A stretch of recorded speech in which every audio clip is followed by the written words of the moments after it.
My name is Gemma Zoe Smith, and I am one of the admins here on 11 Plus Journey. I run the Education Hotel, which is a tuition agency. We're based in Oxford and London and online, and we help students to prepare for those entrance exams. And I am delighted that I have Sheena here with me today. Hi, and Sheena, I'm going to let you introduce yourself. Hi, yes, I'm also an admin here in 11 Plus Journey, and I'm the author of the 11 Plus vocabulary novel series, the Cadwaladr quests. You can see them behind me. This is the first novel here, and that's the accompanying workbook and vocabulary revision notebook. So the workbook has comprehension and creative writing, which follows the novels chapter by chapter, and the notebook is just a lovely place designed for your child to record and learn their word choices. And that's me. Hi. Perfect. So we were asked to do this by Sheena because there's been a lot, and I've actually went through the group this morning. There are a lot of people who are concerned following the 11 plus delays. So obviously they've come through in dribs and drabs, but I think it's the majority of the exams that I know of have now been pushed back to around October. And there's actually quite a lot of questions that have come out of that. It's the first time we've seen this kind of pushback, and therefore we thought that we would jump on a Facebook Live and give really kind of two perspectives about what to do and really how to go forwards with this. So I know that again from the bits that I've seen, the kind of main issue that I think would be useful to start with is that a lot of people, when they see these delays, they have the question of, how do I maintain momentum? And I know that one of our members has put up a couple of days ago, how are we going to keep this focus? We've been going since year 4. We've completed almost everything, and now we're just doing practice test papers. How are we going to keep this going for what is going to be an extra month and really push back that start date? So in terms of your advice, Sheena, I wonder what you would do, especially from a parent's perspective. I know that you've had your children go through this. Well, first of all, I'd just like to say that, without sounding trite, I really sympathise with the parents and the kids, because going back to when we did it, particularly the first time with my daughter, because it was the first time I'd done it, and there's a lot of parents, I'm sure, that are anxious because, again, it's the first time they've been through it. You put so much into it that you want the day to be not perfect, but as easy as it can be. You don't want your car to break down. You want to get there on time, and to have it pushed back by with some people up to a month, I can understand the anxiety. I think the most important thing that I would say is try and turn it into a positive, because that's all we can do, because it's out of our control. Everybody's in the same boat. Well, most people are in the same boat. A few people have different, what's the word I'm looking for, opportunities when it comes to the CAF form, and we'll cover that a bit later. Yeah. But I think I would turn it into a positive, and I would definitely still keep doing the work. I think you have to do that. But during these summer holidays, I would definitely work out a very reasonable work, play, rest, that work, rest and play Mars bar thing routine. And if it were me, what I found with mine, and I've seen this in the group quite a lot of people are saying at this stage, and this is before the tests were pushed back, that their kids were doing practice papers and making really silly mistakes and rushing them. Yeah. And I've seen some advice in the group saying to parents, you should be doing maybe 2 practice papers a day. Now, if I'm reading that correctly, and I'm seeing that as 2 full practice papers, so 2 2-hour tests, I think your child's just going to be super bored, super fed up. And I call it practice paper ennui. And we never did that, because the kids would just take one look at it and lose the will to live. So my advice there would be, with motivation, is to actually don't overdo it.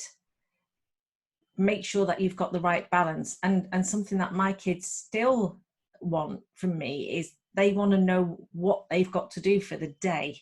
Yep. And that's something that actually drives me nuts, because it means I have to really plan, and I'm not the biggest planner like that, but they really want to know when their end is in sight, and they did when we did the 11 plus. So that's possibly where I start. I've got other points here as well, Gemma, but I just wondered if you want to add to that. Or so in terms of that keeping momentum, I've just been doing an intensive kind of sessions with one of my students who's looking at pre-test, and the pre-test is again it's an October November kind of time, and it's summer, and now is the time for rest and relaxation as well. And a lot of the feedback that I was getting from him is, this is my time of holiday, why am I spending all these hours doing this work? And what we found was, on top of that kind of timetable that you said your kids are really key for, is that should be, you should include your children in making that. Yes. So if the more input they have, the easier it is, because we found that once we'd set a schedule that was agreed between both of us, it's a lot easier to do.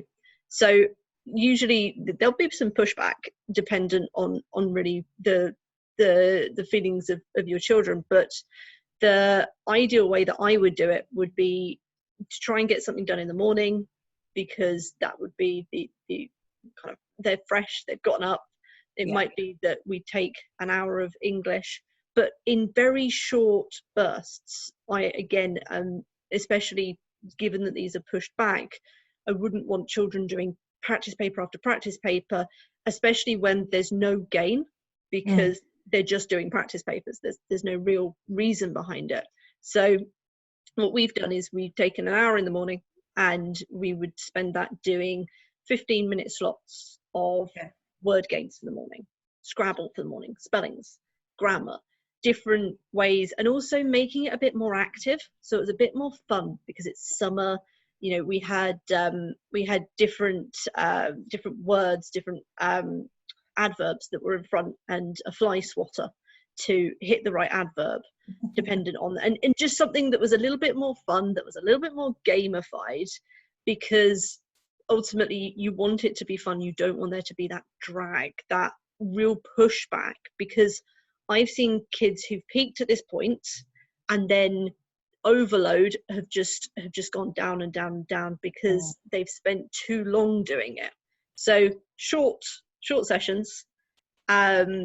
I tend to try and do one thing in the morning, one thing in the afternoon, and if you're going to do a practice paper, then try and alternate it with something else, because ultimately once that practice paper comes back, just doing them isn't the use of it. It's useful for exam technique, it's useful for timings, but it's not great for feedback. You really need to work on what has come out of those papers. So if they sit a paper in the afternoon, then that involves going through and really pulling out the topic areas that you might need to do a little bit more work on, and then actually doing that revision, doing that work in kind of games or actually, Gemma, that's a really good segue to something that I just want to say here. And I know not all parents can do this, because parents are working, we're busy, we're stressed.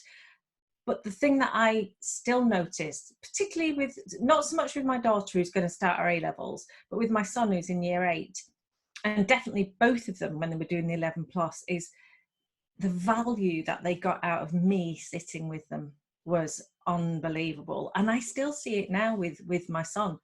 He hates English, as most people know. He doesn't read. So I bought him the CGP Key Stage 3 book, English, and I said, look, we're going to work through it in summer.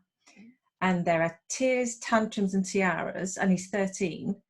But now we're about a third of the way through it, and he's beginning to see the value. But I have to sit and do it with him. I mean, now, parents, I know you can't all do that, but if you can, it's huge value. You know, if you can sit with them, I don't mean sit and do the work with them for the 11 plus, but sit and go through the answers with them. So Jude goes off and just does the work on his own, but he comes back and then we sit down and we probably spend as much time going through it as he did doing it. And that's where the value is. And I don't just mean ticking it and saying, that's right, that's wrong, you got this one right. Actually going through it. And it is tedious and it is hard work, but I really do think that that pays off. And like Gemma was saying, 20 minutes at a time. I mean, going back to when we did the 11 plus, I get confused when I hear the term practice papers in the group, because we did a lot of CGP stuff. So all the 10 to 11 books for the non-verbal reasoning, verbal reasoning and maths all had tests at the back. Yep. So they weren't full tests. They were tests on that particular topic. Yep. So to me, doing a test, I would send all the kids upstairs and do one of those. So it wasn't a 2-hour test. And to be honest, I think we only had 2 packs of full practice papers. One was bond, and I think one might have been a CGP. I can't remember. And the bond ones were incredibly hard. And what we did with them was they sat one maybe in, I don't know, June. And then they'd sit another one maybe a week later, and another a week later, and another a week later. And we'd mark down their results. And then they'd resit that pack again, maybe a month later, and we'd compare the results. And they always went up. Yeah. And the kids loved that. But a 2-hour test for a 9-year-old, especially my girl's August born, it's a lot. It's a lot for any adult. And to be honest, I would have failed those tests spectacularly had I sat and done them. So when I see the word 2-hour practice papers in the group, and I'm thinking kids are doing those daily, I think that's possibly the quickest way to burn out. Chunk them out, take a section of it and time it. That's and I what know that for lots of parents, they may buy in those papers, and so they may feel like, I got them, so I have to use them. Yeah. And I mean, I'm looking through, I literally have the bond stuff in front of me right now. What I would do is with those papers, just as you said, chunk them out. So take a page, and it's not ruining the test. What it's doing is it's just separating it out to make it easier to tackle. And record the marks so that you can show your child improving. And that confidence is a really big thing. So being able to show that improvement and say to them, look where you were and look where you are, that's that perfect comparison that you have. I know that for some parents, they know that if you're going to be doing kind of a 2-hour test, you're going to be doing it in the real thing, that you'll want a bit of practice, and that's fine. Yes. But I think the point that we're both trying to make here is not every day. Not every day, yeah. Because so mine both did 3 mocks each, proper mocks, which was great, I feel. And I think if parents they're not cheap. If parents can afford a mock, one is better than nothing. And the full practice papers, again, maybe 2 or 3 weeks out, you can, or maybe 2 weeks out, you can really maybe do one every other day or every 3 days. But not every day. They'll just, I mean, can you imagine having to do that as well? That's the thing. Sorry, Gemma, what was that? There's nothing to be learnt with them, especially if you're not going through them and you're not doing the individual parts. So do consider, if you're struggling to kind of fill that extra month because it's been pushed back, I think what comes out of both of us is consider going back to some of the stuff that you may have done before. And when I'm getting students to fill out their bonds, I'm always saying to them, do it in pencil, because I go back and I rub it out and then they do it again. And that improvement helps with the confidence, but also helps you to see where they may need a bit of focus. And then short tasks. So short tasks that really focus in on that specific area and help to boost. So that would be kind of my 2 big points that I would take away in terms of maintaining that momentum. And confidence as well. You know, I think if as parents we're confident and you know, we try and make it seem to be positive, then I think that really is transferred to the child. But with that said, going back to the timetabling and letting the children choose, one work ethic that we had and we still have in our house is they do their work before they play. So yes, they split it into certain parts of the day, but I would always then have kind of a, once you've done this, then you can do that. Now, I'm not saying that works with every child and every household, because everybody parents differently, but it really worked with us. And also giving them the choices of what to do, so long as you give them choices within specific boundaries. So you say, look, this is what you can choose from, and this is what's going to help, then that gives them some sort of agency as well. But we always, I mean, yes, I did choose bribery. I did. But, you know, I still, with the kids now, you know, Jude's big thing is his Xbox and his bike. He's got to do his work before he goes out on both, because if he goes out on his bike, he's out for 4 hours and he's good for nothing when he comes back. So I think that's always try and get your work out of the way. The other thing that I was slightly horrified to find as well, some kids, their parents, and this, I've had this from the horse's mouth, have their kids working up to 10 o'clock at night. And I think that's way too late. Not at that age. It's not any, but you know, I think as well, in these summer holidays, if the exam was in the first week of September, as it was with ours, in the last 2 weeks of the summer holidays, I started to really acclimatise mine back to early to bed, up earlier.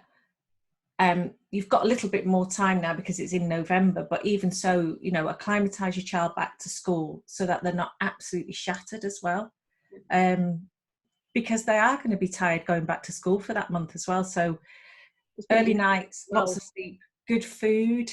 Yeah, good food. I mean, I think most families that I know are brilliant cooks and they feed their kids really well anyway. But yeah, you know, good food, all those sort of common sense things, really. I don't know what you think about that, Gemma.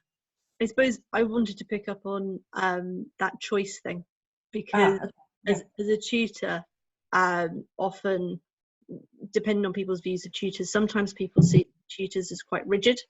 So you've got that one thing to do. And I think that now in summer is a great time to use that variety. Yes. So even if, and I know that some parents are less keen on, I use quite a lot of online resources. So something like Bond Online, and I will give my students a choice of the exercise in the Bond book or the Bond Online. And for some of them, just that idea of online makes a massive difference.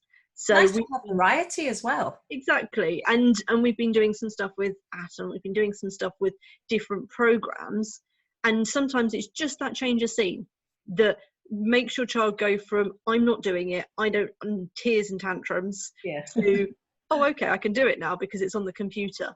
So even if the tests aren't on computer, they're on paper, but just having that practice, having that different format or having that different atmosphere, it can just make a little bit of a difference and just get them back into it. And it's about keeping it up with momentum. That's the main thing. Another little note I've got down here is reading, you know, lots of reading.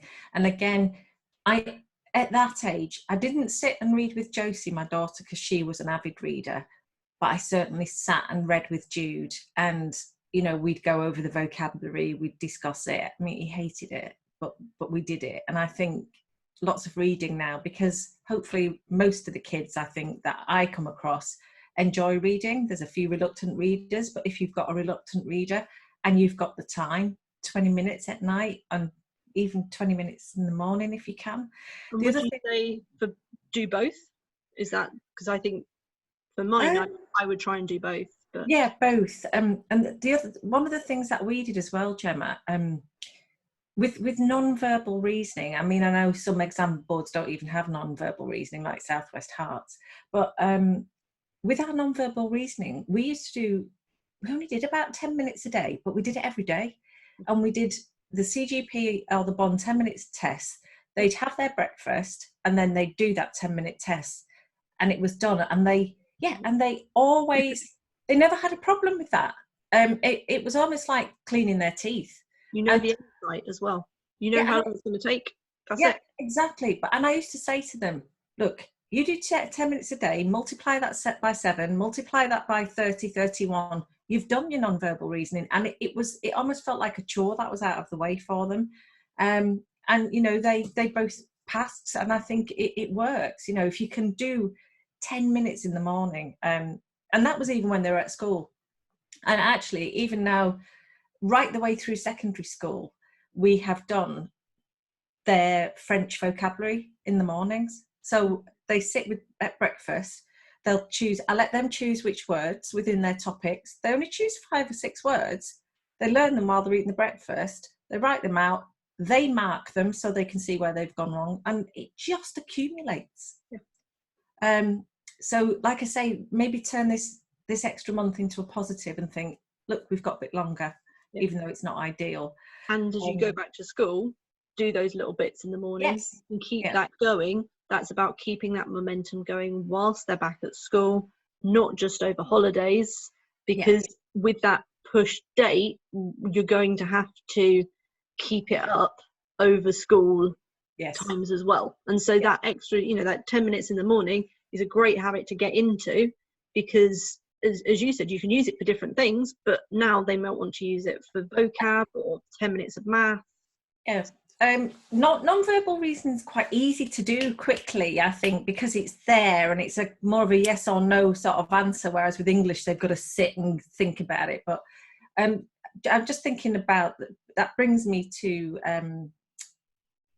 one of the parents had written in saying, oh gosh, that now means they're going to have to work over half term, some of these kids, because you know, if it's pushed back again, we might just have to look at that as a positive. I would try and look at that as a positive and just say, not for the kids doing private entrance exams, but the state grammars, look, at least you've got Christmas off, you know. But the independent kids, they've not got the Christmas. But you know, I would try and look at that as being a good thing. But the month of October now brings me to talk about the CAF, Gemma. Yes, one of those big ones. I think what a lot of people are tuning in for. So, oh dear. What do we do about the CAF? So it's interesting because I'm not sure how long ago it was, but I think it was only a couple of years before, or 2 or 3 years before Josie sat it, when the CAF used to have to be done before all of the grammar tests. So that would have been a nightmare, because obviously you're just sticking a finger in the air. It's like a friend of mine who's exactly a friend of mine whose son is sitting for Reading this year. Now with Reading, because they only get in Berkshire, they only get 3 choices. So you know, it's like Bucks get 6 choices, and some of the CAFs I can see, which makes absolute sense to me. They're allowing people to change their choices until December, but not all boroughs are doing that, and I don't know why. I mean, if it was me, I'd be shouting as loud as I could to my LEA, okay, if they can't change the date of the CAF nationally, I mean, they could if they want to. If they've cancelled GCSEs, they can do anything, and A-levels. But, okay, if they don't want to change the CAF, surely they can help parents with it, changing the deadline, or allowing people to just change choices. I think that altering of choices would be something I'd be contacting the LEA for. I mean, if one borough can do it, then you know, why not the others? But and some schools, some boroughs I've heard have actually added more choices. I don't know. I think that, do Kent always have 6 choices, or have they added extra choices? Somebody on here might be able to put a note in the chat, but I'm sure I read somewhere that Kent had added extra choices to give people, but I don't know anyway. But I would have been, our local comprehensive school is an excellent school, and the only reason I wanted Josie to sit for the grammar was because it was single sex school, because she's easily distracted. So had we had to put down the grammar school before the outstanding comp and lose both choices, because I would have been devastated. In fact, I probably might not have risked the grammar school, and she would have passed. And then we would not have got a place at the grammar because we'd have put it down as our second choice. And that's the thing, isn't it? Because dependent on the order, a lot of grammars, unless you put them first, won't. Depending on where it sits. Our schools are so selective, and it's not because they're looking for clever kids, it's just they've not got enough places. I mean, Josie's school at that time had 96 places for about 1,500 applicants. Anybody who passed and put their first choice, they peel off the top 96. Nobody with a second choice would have got it. So I really, really, really feel for you parents. And if you do have to take a punt on it, I would think carefully if your local comprehensive school or upper school, as they call them in Box, if it's an outstanding school and you don't want to lose that choice, then you've got to be, it's a horrible choice. You've got to be confident that your child's going to pass and pass with a high enough mark. Push the local authorities is really the biggest thing. And I think in considering that there's a lot going on in the LEA at the moment, there's a lot of I know from the other side, there's a lot of A-level grading differences that's going in to them as well. They are going to be busy at this time. They are busy dealing with all sorts of students issues, but it would be a continual push.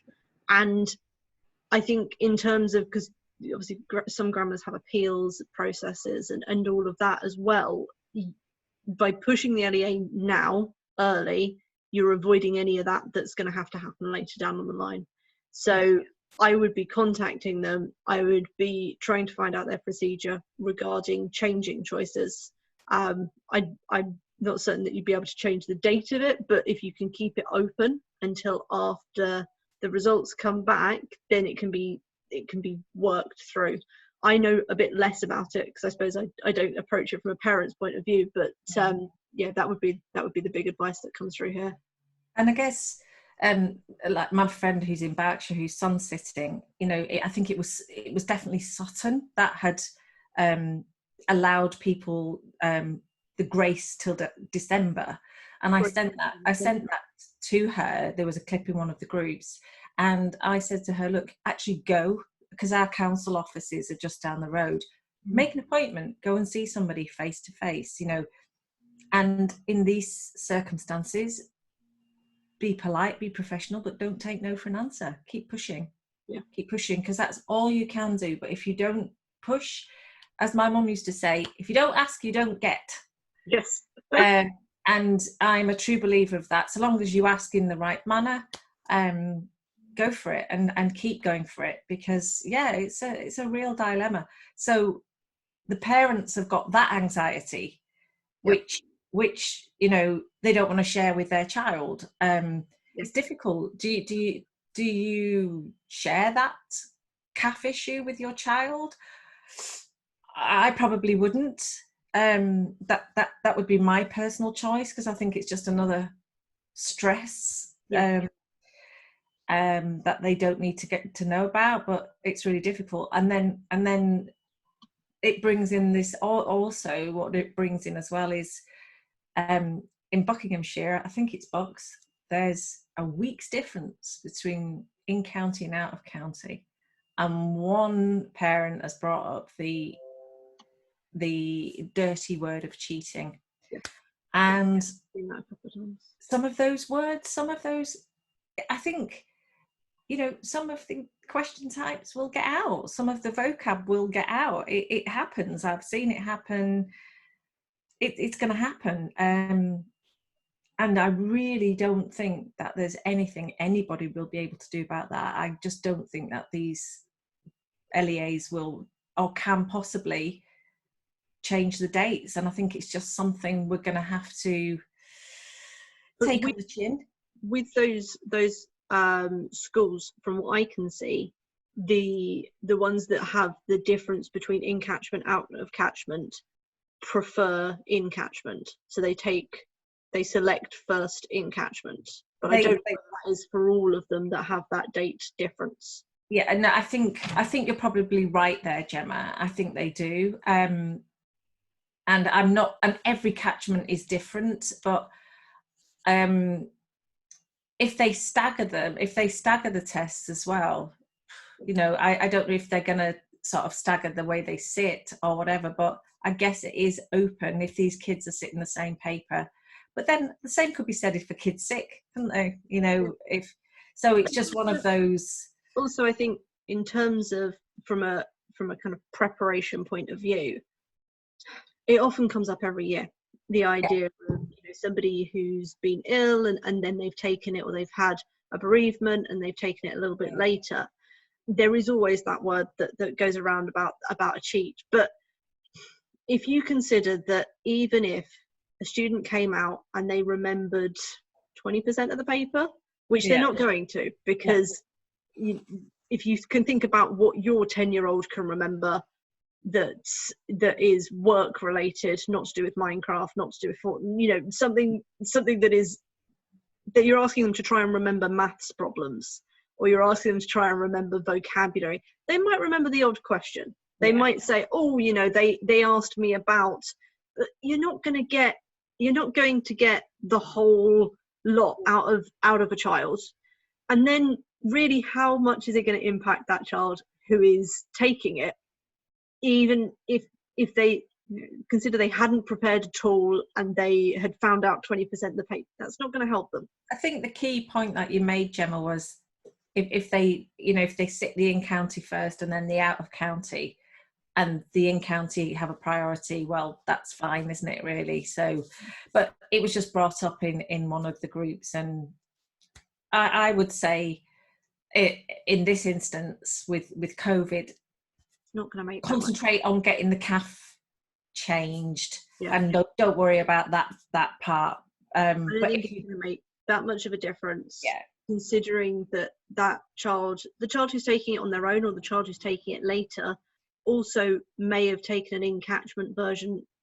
They may have taken something else previously. There's people who take several of them.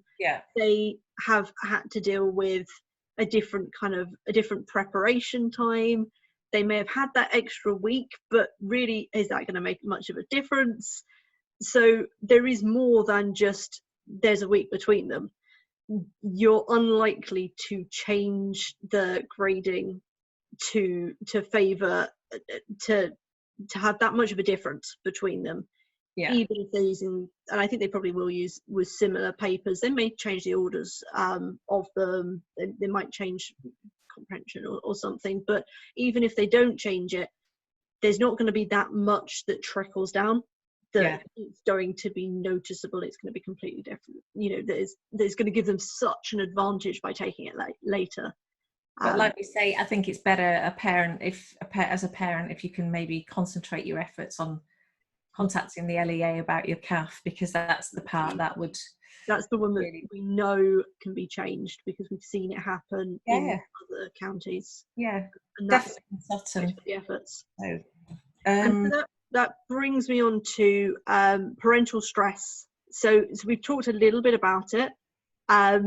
My big thing, I think, for parents is about avoiding passing that stress on to children. We've got a changing environment. We've got the idea that schools are looking to go back, but in September it may change. We've got the original stress of the idea of the 11 plus coming up, and some of you parents have been working for this for 2 years. You've got this kind of pressure that's sitting behind. How do you avoid passing it on to your children? And really, the thing they should be focusing on is the exam. It's not all of the surrounding. And I think you said, actually, at the start, you want the day to be as perfect as possible because you want it to be calm. So how can we help children by keeping parental stress out of the room, even if, and I know a lot of parents are currently trying to work through, a lot of them are stressed, and a lot of them don't know necessarily exactly what's going to happen. And how would you separate a parent stress from child stress? Well, it's really interesting because I can't remember that chap's name. The guy who in 11 Plus Journey did the talk about 2 weeks ago. What was his name? Cash. Yeah, I can't remember his name, but he did a great talk about parenting. And I actually, in the comments, said that I used to try my best to keep my fears from my kids. And he came back and said, you shouldn't keep everything from them. If it's good to let them know that you have wobbles about things too. And I kind of get that. But and I think probably what I was trying to say was, I try to make them believe always that I believe they could do it, even though I didn't know. And even when I opened that envelope, when it came, because with Josie it still came through the post, I didn't know until I opened it and saw it, because I'd never done it before. But what I would say is, as a parent, if you've given it your best and your child has given it your best, and you keep that confidence going, you can't do any more, and you can just say, well, you know, we did our best. And I think most parents that I come across will do their best. But when we sat it with Josie, quite a few kids in our school sat it, and this sounds really pompous, but I could kind of tell the kids that probably had more of a chance from their parental attitude towards it. And you know, if as parents we strongly believe and we really want it, then I think that can transfer. But I don't want to sound pompous there, but that's just been my experience. So something that I've seen kind of the not the opposite, but a different area of it is, sometimes I see students who are right at the end of that preparation. So their parents are wanting something that's a little bit more intense, those kind of 2 weeks leading up. And there's a difference between belief and making your child worry that they'll let you down. Because okay. I see sometimes children who come to me and they'll do a paper and they'll burst into tears. They'll burst into tears, and I will ask them why, and they'll say, I'm really worried about letting my parents down, or I'm worried that mum's not going to love me because I'm not going to pass my 11 plus. You get those kind of things that sometimes come out. They come out in mocks, they come out in test papers. And I think now is the time to really be building your children up. And as you said, to be improving their confidence and telling them that you believe in them. But do be aware that their concerns sometimes are over letting you down. So just that version of telling them that it doesn't, you know, as long as they have done their best, it doesn't matter to you. It matters that they've done their best. Well, can I just tell you about the night before with Josie, Gemma? Yeah. So the night before, so with mine, we did offer them a prize, if you like. So with Josie, and we are not wealthy at all, you know, we're careful. I'm from a very working class background, but we did say to her, and we don't go on holiday much, but we said, look, you can either have a dog or we can go on holiday for 2 weeks. And I will be honest, at the time I did say, when you pass your 11 plus, not if, when, we will get either a dog or a holiday. You choose. So she chose a dog, and that's our first dog, Eric. Jude actually chose a dog as well, and we've got Blossom, our second dog. But the night before, in bed, I sat with her in bed, and I said, look, Jose, I said, no matter what you do or how well you do or whether you fail, you're still getting that dog. And you're getting that dog because I think you've worked really hard, and I think you've done your best. Now, tonight, I want you to go to bed, and I want you not to worry about tomorrow. Just do your best. So let go of all the anxiety, let go of all the fear, go in there, put your head down, and for 2 hours, run that marathon. And I think I actually saw something lift from her, because I'd been really strict until that point. But I wanted her to know that didn't matter if, Yeah. if she cocked up. Yeah. And at that point, that is genuinely how I felt as well. You know, I wanted her to do it, but if she didn't, she didn't. And I couldn't do any more. You know, and sometimes something happens, or they get thrown by a question, and that happens. It does happen in the exams. And if you've had that expectations, I had a little lad who a couple of years ago, very high expectations, and the exam didn't go well, and he lost all his confidence, like, overnight.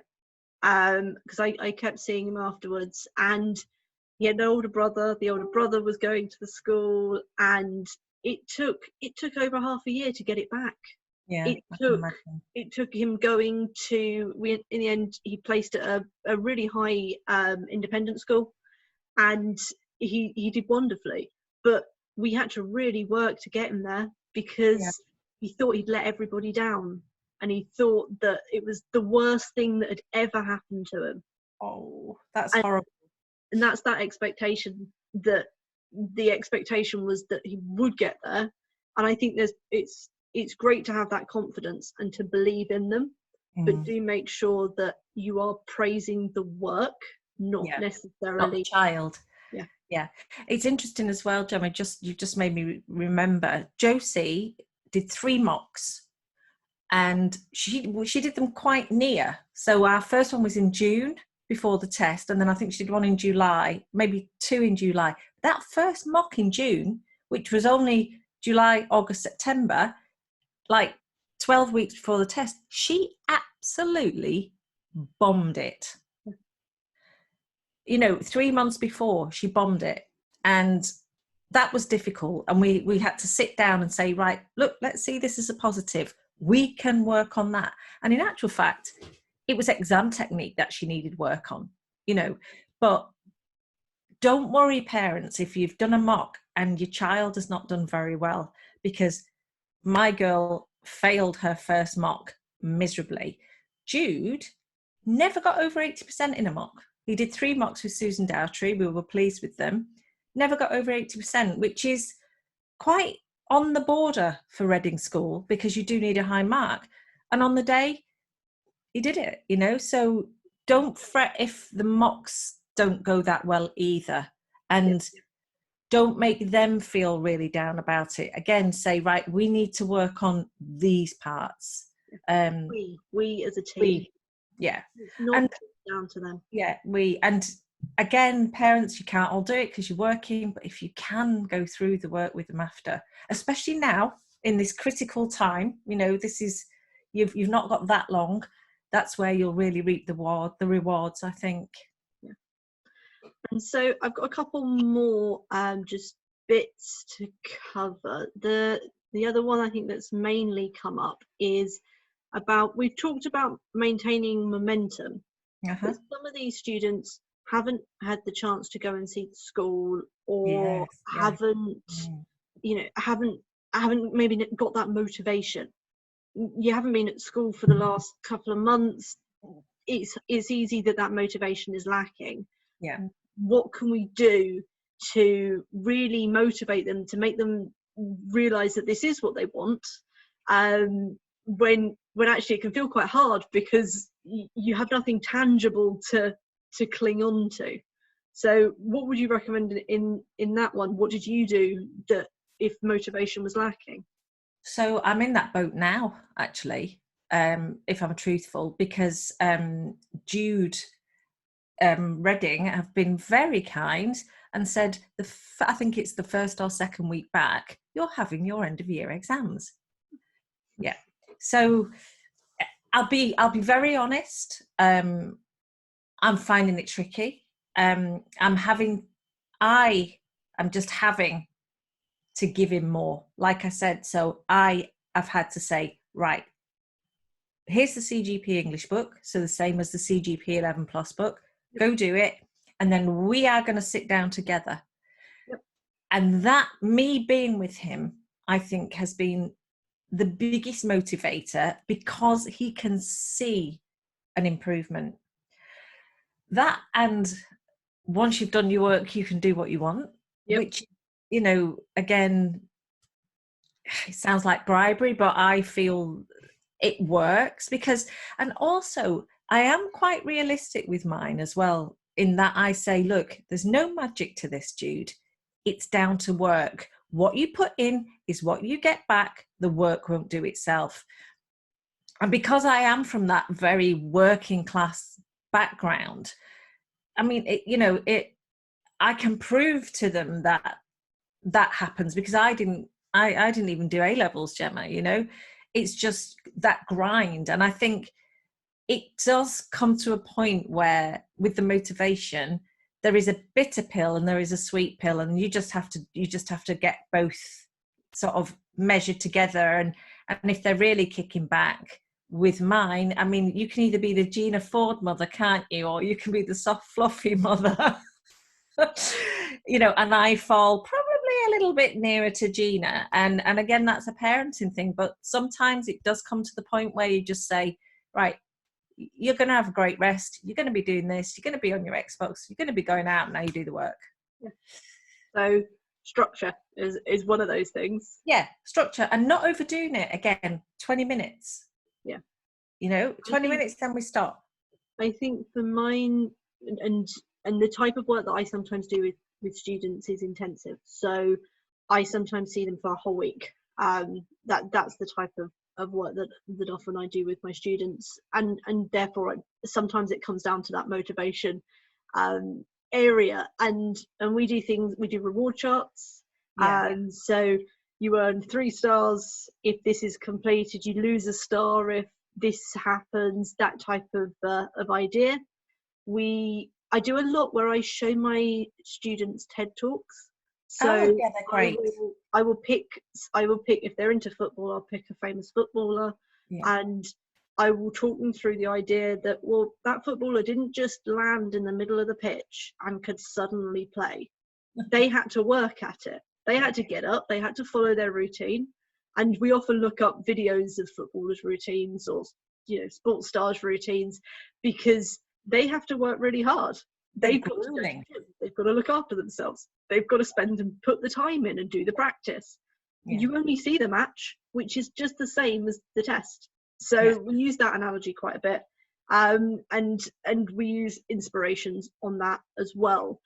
We also do quite a lot of visualization with my guys. So I will ask them, usually 2 to 3 weeks before, I ask my guys to sit down with me, or lie down, wherever we're going to do it, and we think through scenarios. So we think through scenarios, firstly, of the exam, because I say to them that I like to get their brain prepared for what's going to happen. And often that is just, it's a bit of a way of getting them to ask any nervous questions they've got.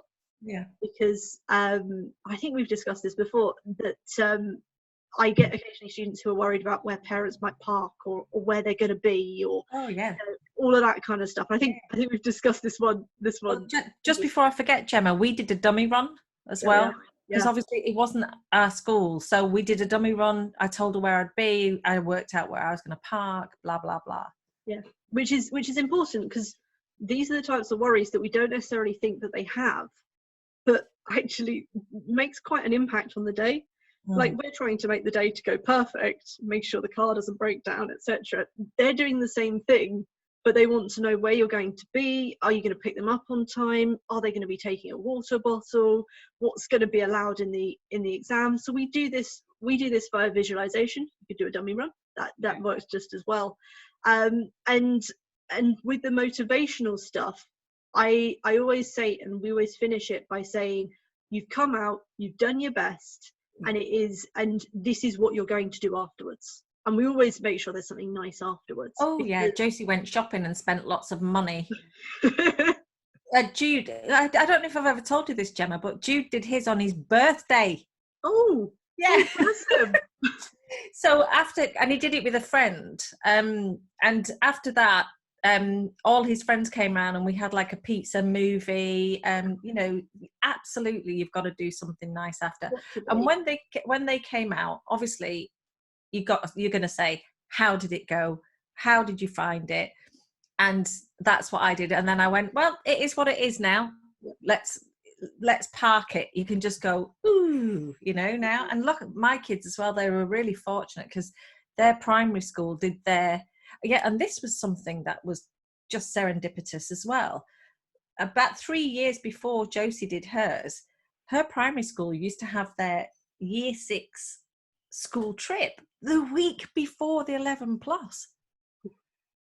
Because it's not a feeder school. Yeah, so they would come back dead and do the 11 plus.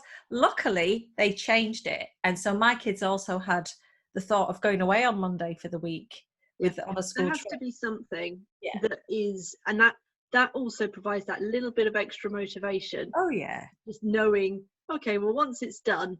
So we have an agreement. I have an agreement with parents that I make, which is once they come out, you can either use the walk to the car to discuss how it went, or you can use the car journey home, depending on how long that car journey is. And then once you park it, that's it.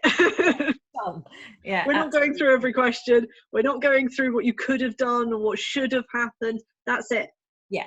And it really does need to be it. And you know, it's quite interesting talking about, I was thinking about motivation, Gemma. The lady that had tutored Josie needed a bit of work with maths through the summer, had said that she felt Josie should apply for some scholarships to independent schools. Mm-hmm. And Josie, because I was giving her a choice within that boundary, because I actually didn't mind what Josie said. I let her choose, and she just said, no way, I'm done.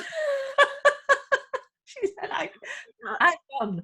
She really didn't want to do it. So the reason why I've brought that up is for parents who've got the independent schools to go through as well, you know, keep going. It is really hard, and it's hard on those kids. Yeah, and if you've got the independence and you're filling out the CAF and you're doing 11 plus, which I know that some of them are, then think of it. I know that, I think you use the analogy of a marathon. I've used it as hurdles. Yes. If you've gotten over the first one, you would run the majority of the race by the time you're at the exams. You know, it's the last little tiny bit, but you've still got to keep going with it, because the race isn't won in necessarily the first part. It's running that last little bit. That's the bit that everyone's interested in. That's why everyone leans forwards in their seat when there's a race going on, is to see who crosses that finish line. And for some of you who are taking grammars and you're taking independence as well, that finish line is a little bit further away. Yeah. And it's about keeping that momentum up, keeping that motivation up, however that might be, and whether that be reward charts, whether that be, you know, making sure that something is, and I would say making sure something that's done every day is kind of motivational as well, because you can see the improvement, they can see the improvement, but pushing to that finish line. And then once that finish line is done, they don't go and do another lap. You know, that's when you leave it. Yeah. And that's when it's done. And that's when year 6 happens. and all of those bits. And you know, kids who've sat for these tests usually find year 6 quite a breeze, really, because you know they've done a lot of the hard work, unless you're Jude, who hates English and then had to do all this back stuff. But the year 6, I think, was, you know, it is that big. And the marathon analogy, I always say, you don't run that marathon every day. You train and train and train, and you peak on the day. And exactly, it's that last little bit. Yeah. Okay. And so I suppose the only other thing that I wanted to cover was really about maintaining schedules. And we've talked about motivation, we've talked about momentum, we've talked the CAF, we've talked the stressing, but really scheduling. Is there something that you would say would be a top tip in terms of scheduling students and making sure that that it gets done, but it gets done in the most pain-free way as possible? So I'm not the biggest timetabler in terms of, and the kids would prefer if I did, but as I say, the things we really stuck to rigidly was something at breakfast, because it was just easy. They just did it. And they had the expectation of it coming. Because I think if they expect it, they just do it, especially at that age. And then for scheduling, I would say for me, we rarely took full days off, but we never did hour after hour after hour. It was always right. And do you know what, Gemma? My kitchen was a tip because those books never got put away. Yeah, I see so many dining room tables. Yeah. And you know what? I gave up on it because if they were there in front of me, it gave me an impetus and a trigger to say, right, you're doing a comprehension. So let's just sit down, let's time it, let's do this comprehension. And that's kind of what we did. And I'm very much a short, bite-sized person, not 3 hours and then have 3 days off. And I mean, this is quite controversial. We didn't go on holiday.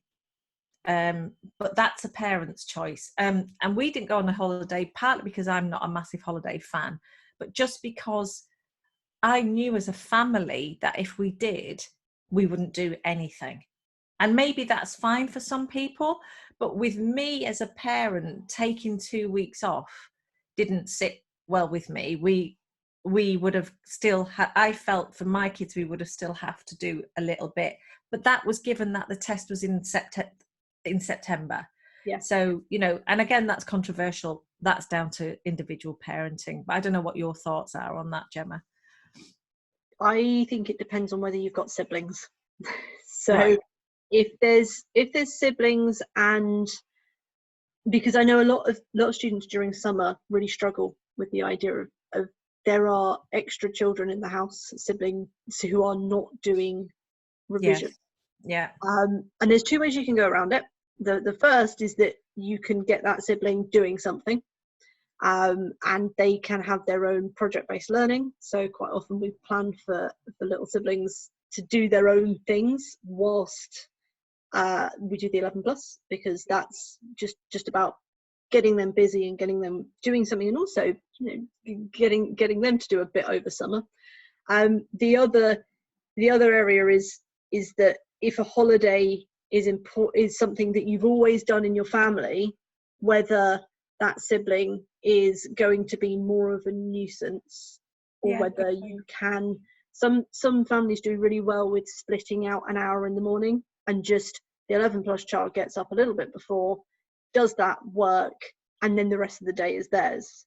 But I don't think dropping it for 2 weeks works very well, because I think you take your foot off the gas, and there's only so long that it can coast, and then you've got to put that back on.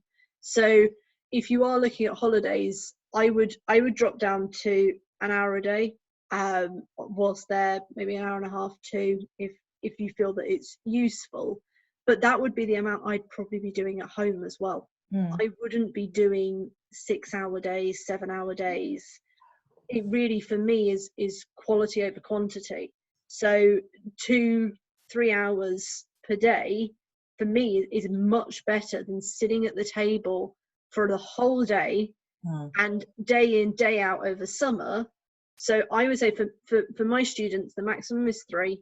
The minimum is 1. Yeah, I agree with that.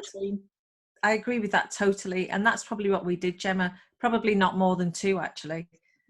And that's exactly what we did. Yeah. And again, you know, the holiday thing is controversial and it's down to the parenting. But the way I looked at it is the guys going in to play the World Cup would not have a 2-week break beforehand. Yeah. They'd be training at altitude, you know. So, but again, that's just my view. And I don't want parents to feel that is gospel. It's up to them what they do. But, you know, it was just... I think with schedule, it's about keeping it regular. So discussing with your child how long it's going to be, having that timetable visible, have it somewhere like a kitchen, so they know, okay, this hour I'm spending on maths, this hour I'm spending on English, this hour I'm spending on VR or NVR, depending on what you're sitting. And once this is done, this is what I'm doing afterwards, or this is the free time that I've got, and try and keep it at the same time. I know that obviously if we've got multiple children and they're doing different things, then sometimes it can be hard. But if you can keep it at the same time, nice and regular throughout the days, and if you're going to take a day off on the weekend, then that's already scheduled in. I also I run the My School boxes, and we have a timetable, and it's 15 minutes per day. So every single day, something to do for 15 minutes, and that's come from the same idea, because once you get that and you can stick it on the fridge and go, this is what you're doing today, then it's just easy because it's there and you've got it provided. Expectation. Yeah. I think we've any most things. parting words for 11 Plus Journey members? What, from me? From you? Yeah, make sure before you actually do the test, make sure that your child is good at exam technique.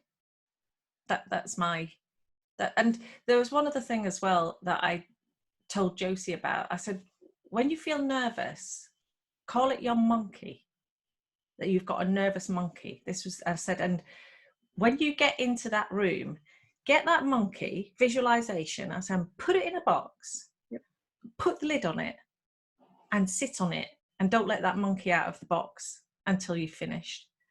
And I think that visualization helped. So a good exam technique, guys. Josie also got out of sync completely with the whole section, realized she'd marked each section incorrectly.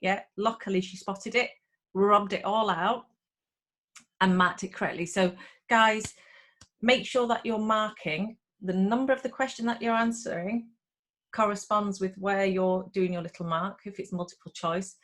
And also never ever leave a question blank. Perfect. Hopefully we'll be doing something just before exams in terms of like what to do night befores and stuff. For me, over the next couple of months is confidence. Don't ever compare your child to somebody else, because they are individual. And tell them it's the appreciation for the work they're putting in. It's not necessarily for what's coming out, because they will have bad days. And don't let the stress, don't let them see it don't let them see the detail. So it's perfectly fine, as was said in the group previously, so that they can see that you are stressed over something. But if they feel that it's over something they've done, then they take that on themselves. So by saying, I'm stressed because there is something administrative that I have to deal with and I don't have much time, perfectly fine. But saying, I'm stressed because I have to make your school choices now, that puts the stress on them, even though there's nothing they can do about it. So do try and boost them as much as possible. Tell them you believe in them. Tell them that you're proud of them, that the work that they're doing is really, really useful and is really going to help them, and emphasize the progress that they've made so far, because they will have made progress. Even if you started only a couple of months ago, they have made progress, and really celebrate that. And I always used to say to mine, keep your eyes on the prize, and just think about next Saturday when it's done and you're having a birthday party. I used to just always say, keep your eyes on the prize. And there's no magic to it. There is no magic. Work hard, be prepared, and you'll be fine. And use the 11 Plus Journey group to ask any questions.